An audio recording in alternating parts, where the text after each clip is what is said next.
Lesson 7. Team Spirit. Once upon a time, there was a giant bathtub in the middle of the forest. It was the perfect home for all types of little insects. They had to be careful that of just one thing while living there to ensure the plug hole should remain free from obstruction.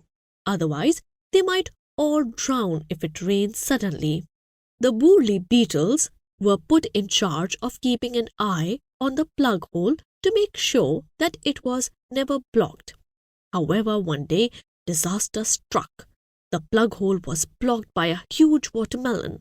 This watermelon was so big that not even the biggest beetle with other beetles could move it. All the strongest insects tried their very best to move the watermelon, but they couldn't do it. The smartest insects then tried to use their brains. They started to make a plan to escape from the bathtub.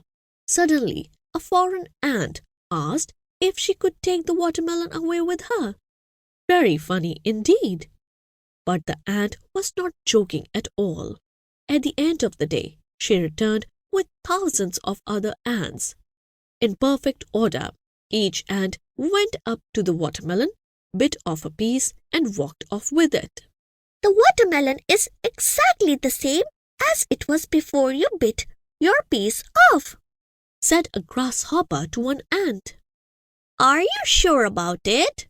The ant responded, and she continued her work. However, that little piece had an effect. Just a few days later, there was not a single trace of the huge watermelon. From that day on, many of the most difficult jobs in the bathtub became small. They were easier to carry out little by little, with everyone working together.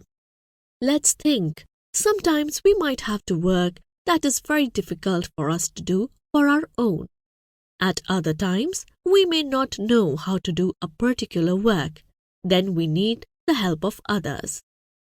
Moral: alone we can do so little. Together we can do so much.